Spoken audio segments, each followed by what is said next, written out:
안녕하세요. 김영용 법무사입니다. 구독자 여러분, 오늘은 제가 구독자 여러분들과 함께 보면 좋은 토론회 영상이 있어서 공유해 드리려고 준비했습니다. 서울시 복지재단이라는 곳이 있어요. 취약계층을 지원하기 위한 다양한 복지 사업을 하고 있는 곳인데요. 이 서울시 복지재단 주최로 최근에 취약 청년 재기 지원 방향을 모색하는 토론회가 있었습니다. 좋은 내용들이 참 많이 오갔습니다. 그래서 다 보시면 너무 좋을 텐데 시간이 2시간이 넘게 진행됐던 토론회라서 오늘 영상에서는 제가 발표했던 개인회생 개선 방안, 그리고 금융 취약 청년들 금융 지원을 할 수 있는 방법은 무엇이 있을지 그 내용에 대한 영상을 공유해 드리려고 합니다. 구독자 여러분들께서 많이 응원해 주셔야 정말 이게 제도 개선이 이루어질 수 있다고 생각이 들거든요. 그래서 오늘 꼭 영상 끝까지 봐주시고 응원 부탁드리겠습니다. 감사합니다. 청년 채무조정 지원 제도와 관련해서 말씀해 주시겠습니다. 감사합니다. 네, 아까 소개드렸던 김영용 법무사라고 합니다. 저는 아까 말씀드렸던 것처럼 개인회생이 처음 시작한 그날부터 지금까지 이 업무를 주로 하고 있고요. 서울회생법원 상담위원을 하고 있습니다. 개인회생 절차 내에서 취약금융 청년을 위한 제도가 과연 뭐가 있을까, 그 개선 방안이 무엇일까, 딱 한 가지가 시행이 되고 있어요. 그 한 가지가 사실은 되게 좀 청년들한테 실질적인 도움을 줄 수 있는 부분이긴 합니다. 그래서 그 한 가지 지금 시행되고 있는 현황과 그리고 개선점에 대해서 우선 말씀을 드려보도록 하겠습니다. 개인회생은 원칙적으로 변제 기간이 3년이에요. 가용소득이라고 하는 내가 기본적인 생계비를 빼고 빚을 갚을 수 있는 소득으로 법원에 이제 3년 동안 변제를 하면 나머지 갚지 못한 채무는 탕감을 해주는 제도인데, 만 29세 이하의 청년들은 이 기간을 2년까지 단축해 주겠다는 제도가 시행이 되고 있습니다. 2021년 8월부터 시행을 지금 하고 있습니다. 거기 대상자는 대표적인 게 29세 이하 청년이고요. 65세 이상 노인분들도 해당이 되고 중증 장애인도 해당이 되고 여러 종류의 취약계층들이 포함이 되게 돼요. 실제적인 그 현황 자료 매년 서울회생법원에서 전년도 통계 자료를 분석해서 발표하고 계신데, 올해 발표된 작년 자료를 보면 지금 이 기간 단축 2년으로 투자를 주는 제도의 혜택을 보고 계신 분은 대다수 30대 미만 29세 이하의 우리 청년들이십니다. 근데 제가 이 제도를 보면서, 시행되는 걸 보면서, 물론 너무 좋은 제도이고 많은 청년들이, 지금 30% 이상의 청년들이 혜택을 보고 계시니까 그 효과도 크다는 생각이 들지만, 그 효과를 좀 더 키울 수 있는 방안이 무엇일까, 부족한 부분이 무엇일까 고민을 해봤어요. 세부적인 조건을 요구하고 있거든요. 신분상에 요구하는 조건들, 그러니까 이 조건에 해당되지 않으면 해주지 않는 것들 중에 대표적인 것이 변제율이 원리금 기준으로 20%를 넘어야 된다는 조건이 첫 번째 조건으로 있습니다. 개인회생은 법률에, 채무자 회생비 파산에 관한 법률에 명확한 근거 규정이 있습니다. 채권자 권리를 보호하기 위한 장치죠. 첫 번째가 청산가치 보장의 원칙이고요. 재산이 있으면 그 이상 갚아야 된다는 원칙이죠. 두 번째가 최저 변제액 제도라는 건데요. 아무리 어려운 상황에 처해 있는 채무자라도 채권자 이익을 너무 과하게 해칠 수는 없으니까 최소한 이 정도는 갚아야지 개인회생을 인가해주겠다는 규정이에요. 그게 5%입니다. 원리금 기준 5% 이상은 갚아야 된다. 이 규정을 법률에 두고 있습니다.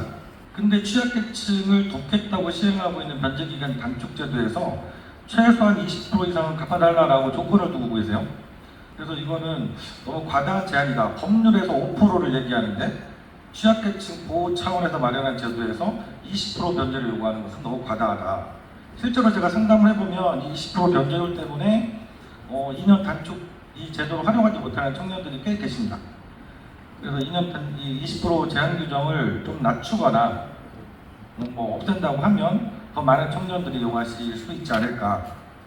왜냐하면 청년은 어느 계층보다 다른 사회 복지가 정말 중요합니다. 제가 28, 30에 직접 이 취약 청년이었고 다중 채무자였고 연체 채무자 생활을 8개월이나 했던 사람이라고 했잖아요. 지금 저출산 문제 때문에 정부 대책 정말 많은 공적 자금들이 투입되고 있죠. 잘 아시죠? 근데 그게 효과가 있을까요? 저는 청년들이 결혼을 꿈꾸고 자녀를 낳아야겠다는 꿈을 꿀 수 있는 것은 희망이 있어야 된다는 생각이 들어요. 희망이 있으면 월세사라도 결혼합니다. 내가 정말 사랑하는 사람이 생겨서 아이를 낳고 싶다는 희망이 생기면 아이 낳죠. 그 청년 시기 사회 경험이 없고 이제 사회 진출해야 되는데 그 꿈을 이루지 못하고 있는 그 절박한 시기에는 1년이 되게 소중하거든요. 그래서 이 법원 관계자분들 혹시 영상 보실까요? 이거 20% 제한 꼭 없애주셨으면 좋겠습니다. 두 번째는 오늘도 제가 아침에 두 분이나 연락이 왔었어요. 카톡으로 문자로 3년 다 냈습니다. 법무사님 면책 신청해주세요. 그러고 면책 신청을 해야 되거든요. 마지막에 돈을 다 내고 나면 그래야지 법원에서 면책 결정을 해주고 신용도 정상으로 회복이 됩니다. 근데 그 기간까지 과정이 참 험난해요. 면제기간 청년들은 한 30% 정도 2년으로 단축돼서 혜택을 보고 있지만 뭐 그렇지 못한 청년들이 70%나 되는 거죠. 3년입니다. 3년. 근데 그 안에 무슨 일이 일어날 줄 모르죠. 나는 정말 열심히 살아도 무슨 뭐 갑자기 무슨 병원비가 필요할 수도 있고 나는 아니더라도 우리 부모님이 가족 중에 내가 오히려 도움을 줘야 되는 상황이 생길 수도 있어요. 그러면 그 급한 용도에 쓰시는 거죠. 근데 그게 한두 달 밀리다 보면 그걸 못 메꾸죠. 그러다가 폐지가 되는 거죠. 근데 이 폐지까지 가기 전에 좀 도움을 받을 수 있으면 좋은데 이 취약계층 청년들은 지지 기반이 정말 약합니다. 주변에 누구한테 도움 청할 것도 없어요. 급하게 돈 쓸 때가 생기면 정말 어려움이 봉착하는데 이때 도와주는 제도들 제가 찾아보니까 있기는 있어요. 있기는 있는데 공적인 정책 자금으로 좀 시행되고 있는 것이 서민금융진흥원 햇살론 15라는 상품이 있고요. 신용회복위원회에서 하는 개인회생론이라는 게 있고요. 한국자산관리공사에서 하고 있는 소액대출 상품이 있더라고요. 그런데 좀 문턱이 높습니다. 조건이 좀 까다롭기도 하고 뭐 일부 상품은 금리가 좀 높기도 하고요. 제가 여기 이거 자료 준비하면서 정말 신기한 걸 처음 발견했는데요. 이 금융상품 중에서 제일 한도가 높고 너무 좋은 상품이라는 생각이 들었던 게 다른 조건이 그닥 까다롭지 않더라고요. 서민금융진흥원의 햇살론 15라는 게 있어요. 햇살론 상품 많은데 그 중에 햇살론 15라는 상품이 있습니다. 이게 왜 햇살론 15인지 혹시 아세요? 상환기간이 15년일까요? 아니면 15년 원금 상환을 유예해 줄까요? 놀라지 마세요. 이자율이 15.9%입니다. 15.1%도 아니고 15.9%, 16%는 안 됐다고 그래서 햇살론 15라고 했나 봐요. 제가 이렇게 추론을 해보고 진짜 내 추론이 맞나 싶어가지고 이 전에는 한 2, 3년 전까지는 햇살론 17이라는 상품이 있었거든요. 그래서 햇살론 17 옛날 자료를 막 뒤져가지고 검색을 해봤어요. 제 추론이 맞더라고요. 햇살론 17 이자가 몇 프로일까요? 17.9%입니다. 17.9%. 그래서 햇살론 17입니다. 이게 과연 정책금융 상품이라고 할 수 있을까요? 이거 대법 금리하고 거의 유사한 금리를 받고 있잖아요. 이거를 개인회생 폐주기에 놓인 청년들한테 이 상품 대출 받아가지고 개인회생 면제금 내라? 그리고 면책 받아라? 그러고 나면요. 그 대출은 100% 갚을 수밖에 없습니다. 안 그러면 다시 또 신용불량자 돼요. 왜냐면 이미 다른 채무는 개인회생 면책을 받았기 때문에 다 정리가 됐죠? 그럼 그 대출 기간 하나 딱 남습니다. 근데 또 개인회생을 한번 면책받으면 5년 동안 재신청을 못해요. 그럼 꼼짝없이 갚아야 되죠. 대부업체들이 이용하기 너무 좋은 상품이죠. 개인회생은. 그래서 판치고 있는 게 대부업체들이고요. 실제로 개인회생 대출이라고 치면 그 대부업 상품들 엄청 많이 뜨거든요. 근데 거기로 갈 수밖에 없는 게 이 기존의 공적자금 대출해주는 기관들이 문턱이 높고 이자가 별반 차이가 없으니까 그냥 전화 한 통이면 쉽게 대출해주는데 대부업체로 가고 계신 거죠. 그래서 저희 일하다 보면 중간에 폐기되셔서 연락 오시는 분들도 계세요. 그 왜 그러셨냐고 물어보면 대부분이 이겁니다. 이거 대부업 대출 받으신 분들 급하니까 그냥 대부업체 쉽게 전화 한 통으로 대출 받죠. 그래서 개인회생 면제금 밀렸던 거 냅니다. 근데 몇 달 있다부터 대부분 그 원리금을 갚으라고 하는데 이자까지 하니까 엄청난 금액을 갚아야 되는 거예요. 개인회생 변제금 내야 되고 또 대부업 원리금까지 같이 내야 되니까 이걸 더 이상 더 감당할 수 없는 생활이 금방 되는 거죠. 그래서 결국은 폐지되고 있습니다. 결국은 개인회생 처음 신청할 때보다 금액이 훨씬 커져가지고 안타까운 경우를 많이 보거든요.